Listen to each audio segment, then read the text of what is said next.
Alright, so we're actually just going to look at one of the new 2008 R2 features, which is the branch cache. And essentially it's a very cool technology for anyone who has a distributed environment. So, standard blurb, who I am. So if we look at a branch office, one of the characteristics is generally they have pretty slow, high latency connections back to the main hub locations. Maybe even a T1 line, 1.5 meg, or even slower. And those locations generally don't have a large local infrastructure. So at the main hub locations, the main central offices, they have lots of file servers, SharePoint sites, web portals, storing lots of information. And then the users of those remote branch offices have to traverse that slow, high latency link to obtain that information. Now, if we imagine we have an office with 10 people, we might have all 10 of them downloading the same piece of information. Maybe Human Resources sends out a 5 meg PowerPoint about latest expense policies. And all 10 people go and download that same 5 meg document. And so every one of them have the same poor experience trying to access the information. What BranchCache does is it actually works in one of two modes. It can be distributed mode, i.e. a peer-to-peer type environment, or in a hosted server mode.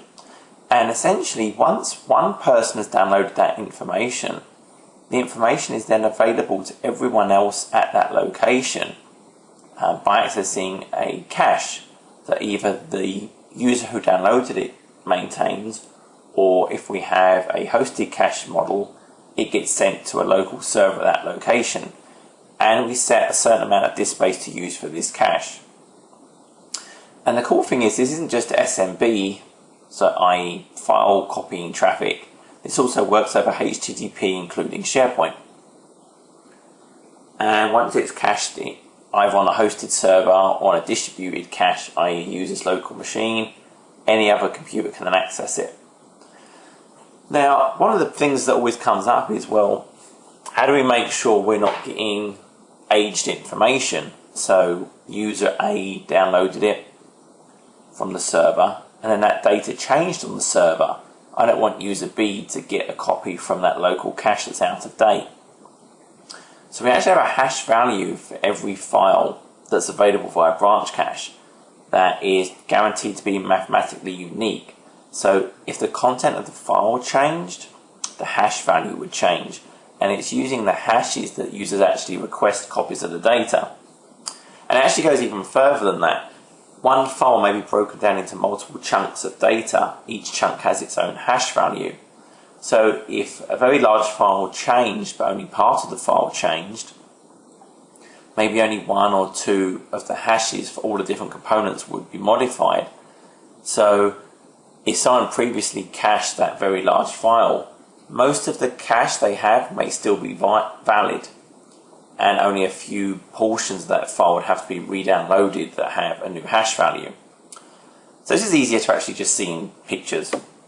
So what I have here is I have a branch location here with a normal user and Elvis, and these machines are in a distributed mode, so peer-to-peer. And then we've got our hub location. So this user downloads this data, and he then reads it, deletes it, whatever. But when he downloaded it, a copy is also stored in his local cache file as part of the network service account profile. Now this user, he wants the same file. So he goes to this guy, he's got branch cache enabled, and so did the other guy. Hey, I want this data, give me the hash values. Now, although I showed you originally this user just downloaded the file, he would have done the same thing. He would have asked for the hash values, but no one would have had the data. So he would have just had to download it. This time, he gets sent the hash values for that data file. Now remember, that could be one hash value, or in a larger file, 10, 20, 50 hash values. Now in this model, distributed, I now send out via WS Discovery a broadcast on my local subnet only, saying, hey, does anyone have the data for this hash value?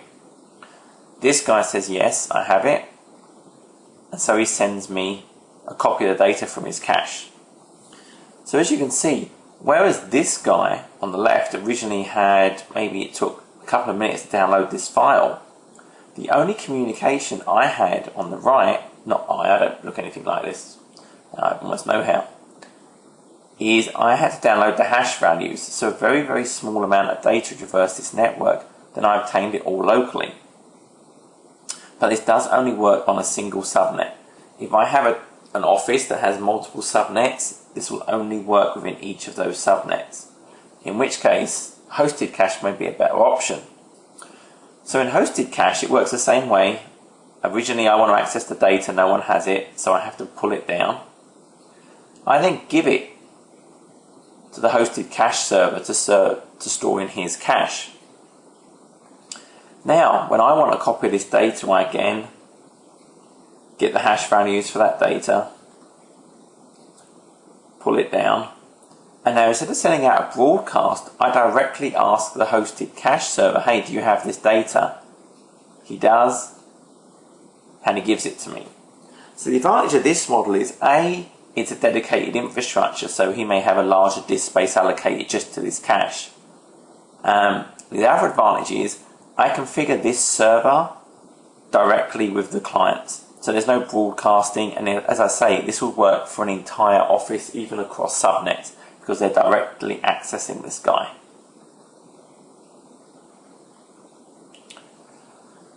So, as I mentioned before, the requirements for the peer-to-peer model, they all have to be in the same subnet.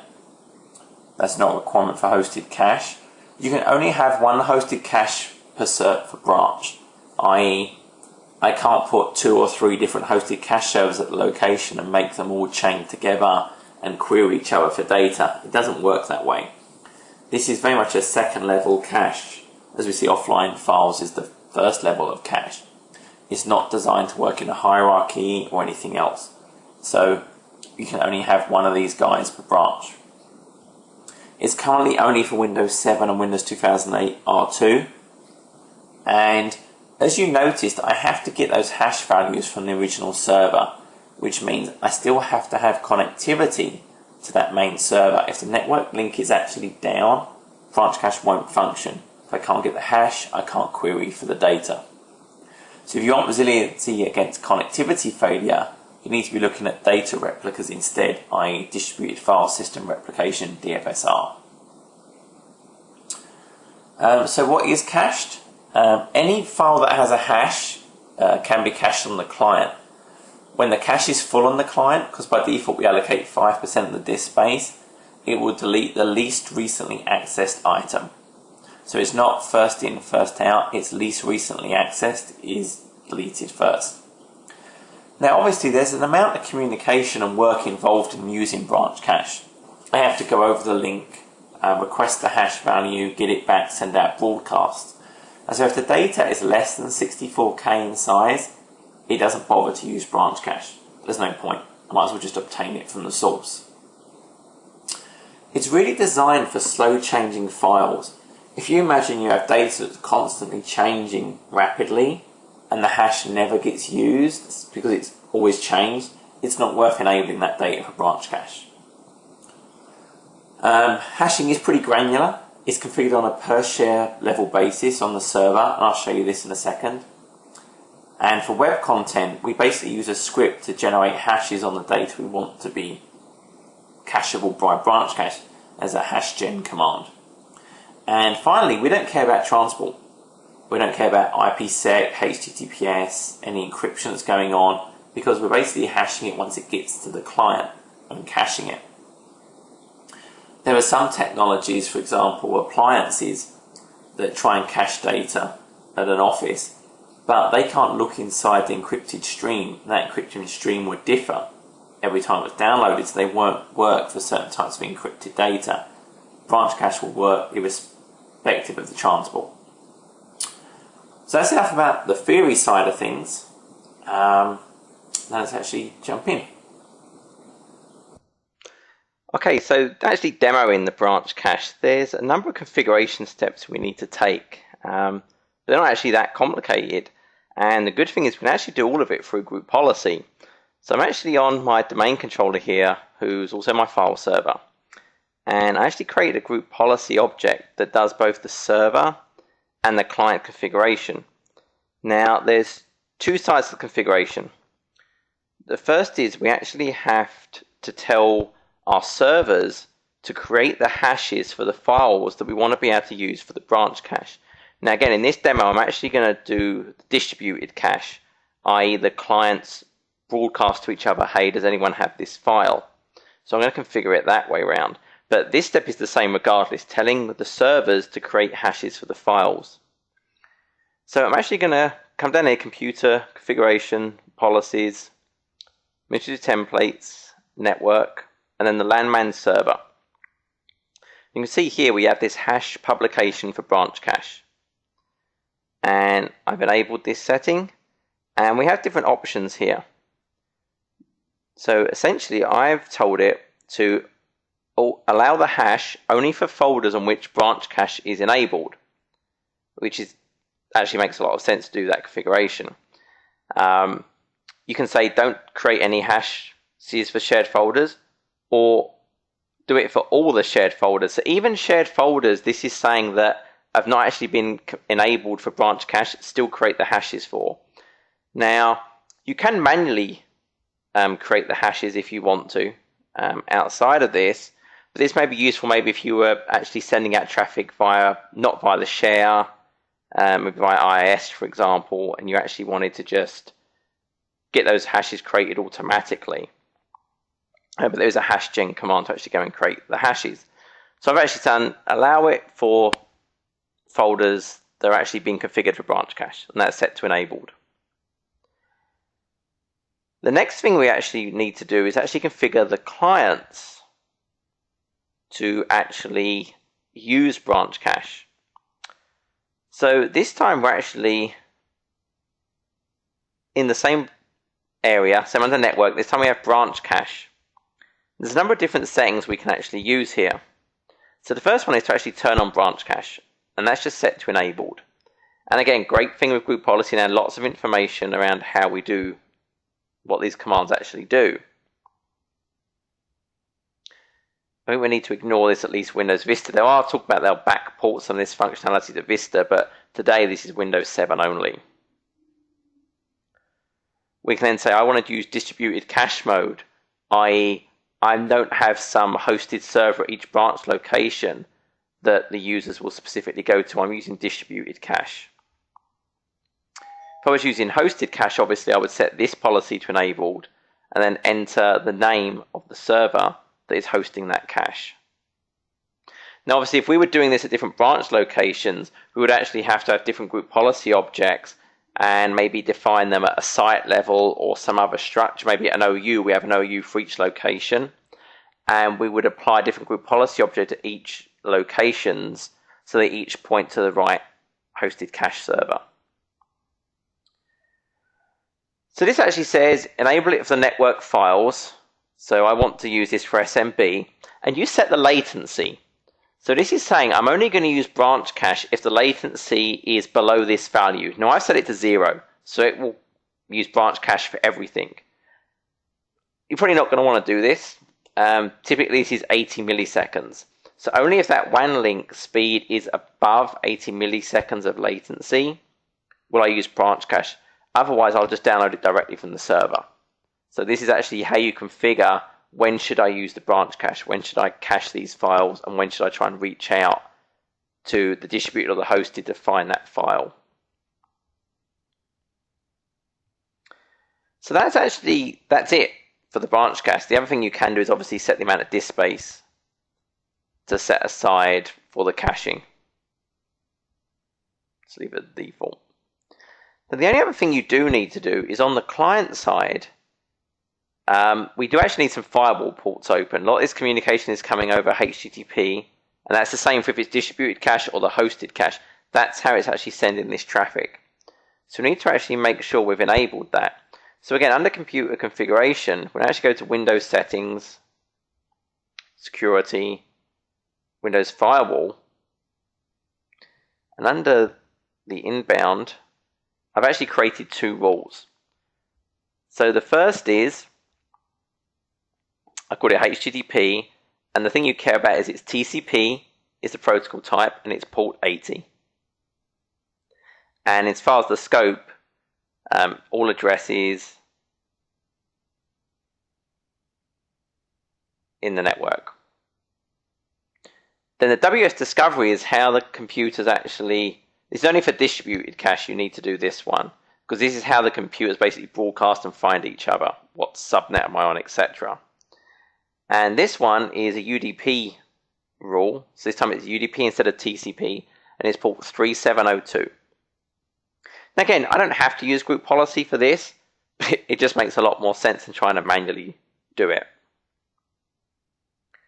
So I create my group policy object, and obviously now I would link that to the domain or the OU, so that would affect the servers and the clients. You might actually put this into different group policy objects, the server config and the client config. It really just depends on your environment, but they're the settings that you need to use. Again, you don't have to use the group policy. There are net shell commands that can actually turn this stuff on and off. There's a netsh branch cache set service mode equals distributed to turn it on for distributed, and set service mode equals hosted client location equals the name of the server to turn it on for hosted. So we really have two options around that.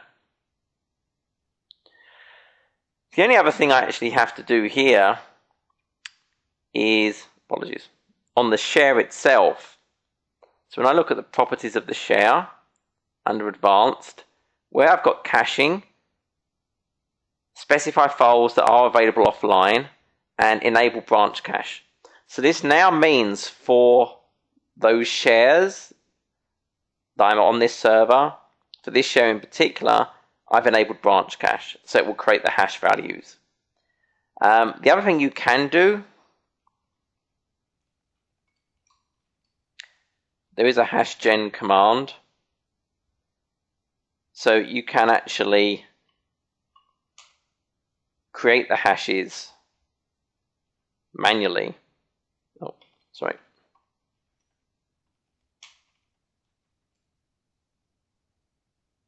To actually go and create hashes for the data in there to force it to create the hashes. So that's really the server side. So I have two client machines. So I'm on my client machine, and both of them are on the same subnet, and they're connected to the server we just saw by a 1.5 megabyte link. And I'm actually emulating that using something called WANM, which is actually great for just specifying what sort of millisecond delays I want for latency, and then the speed. So I can confirm that branch cache is configured by using the net shell branch cache show status. So I can see it's running distributed caching, and that was set by group policy, so that's peer-to-peer, and it's running. If I do a show status all, show me the amount of disk space that's being used by the cache where. So it's actually stored as part of the network service account. And it shows me the bits I need, and if it's required, if it's configured or not. So although this shows the firewall rules are not enabled, that's only the ones that are built into Windows 7 as part of branch cache. I didn't use those. I used group policy to enable the port 80 and the UDP. So even though that shows disabled, that's not going to stop this from working. So I'm just going to fire up Performance Monitor. We'll let that run in the background, because there's actually some counters related to branch cache, so we can actually see it actually running in action. So we'll go to branch cache. I'm just going to add all of them, and we can see the ones we care about later on. So I'm going to leave that running in the background. So I go to a server, and I'm going to initially copy down this 8 meg file.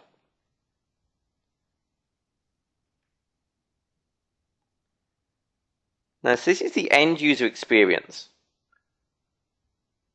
This guy's copying it down, and my branch office user is sitting there waiting. And we can see these performance counters are actually saying, okay, I'm retrieving bytes directly from the server, not from the branch cache, but from the server. It's tried to do discoveries for the actual blocks of the file. There's nothing out there locally that this machine can get this data locally from. So it chugs away, it's pulling down the file. Now remember, branch cache is really the second level cache. Every machine you have already has a cache in it already with offline files. This is secondary to that offline files capability. So it pulled it down, it's now available. Now, I'm actually going to delete it. I don't want it, actually. I'll actually fully delete it. Hold down Shift, so it's gone. If I look at my branch cache now, you can actually see that file is now stored within my cache. It's available. So I don't want to cheat. We need to make sure, if I go to offline files, I'm going to delete any temporary offline files I have. This won't delete from branch cache, it just deletes from offline files. If I check it again, it's still in there. So I'm actually going to just do the same thing again. I'm going to access that same file and copy it locally. This time it's there instantly, because you can actually see it pulled it from my own local cache straight away. So even though I deleted it, it wasn't offline files anymore, it's smart enough to use its own cache. So now I've got another machine. Let's try and position this a little bit. I'm going to go to that same file share.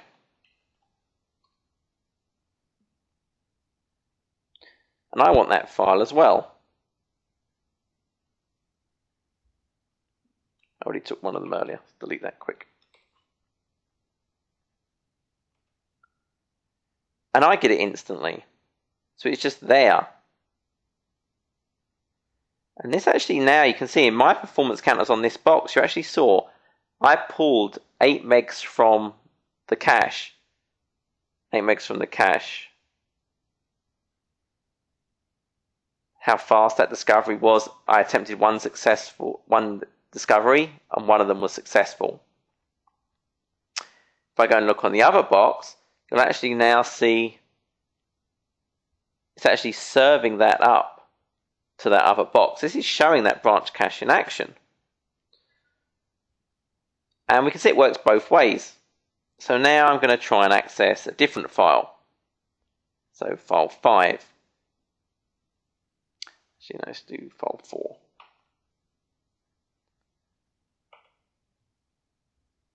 Again, slow, taking time. If I look at my information here, you can see I'm actually pulling data from the server, not from the cache. And it's done.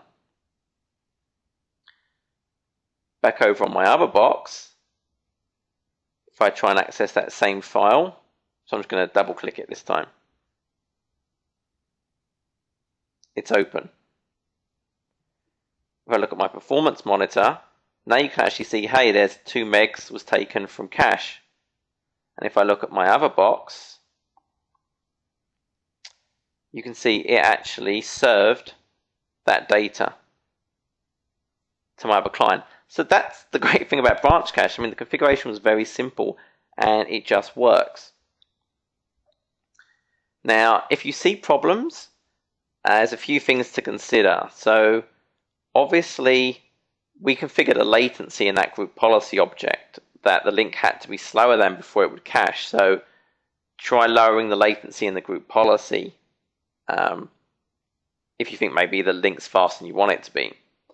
Also, if files were already in that offline files cache, branch cache won't cache them. So the thing you want to make sure of is clear your temporary files on your machines to get them to start caching things in the branch cache.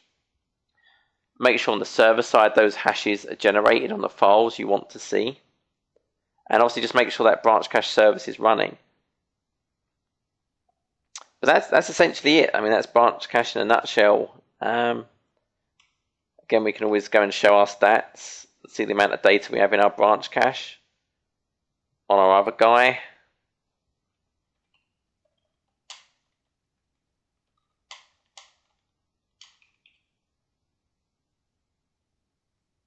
got that data.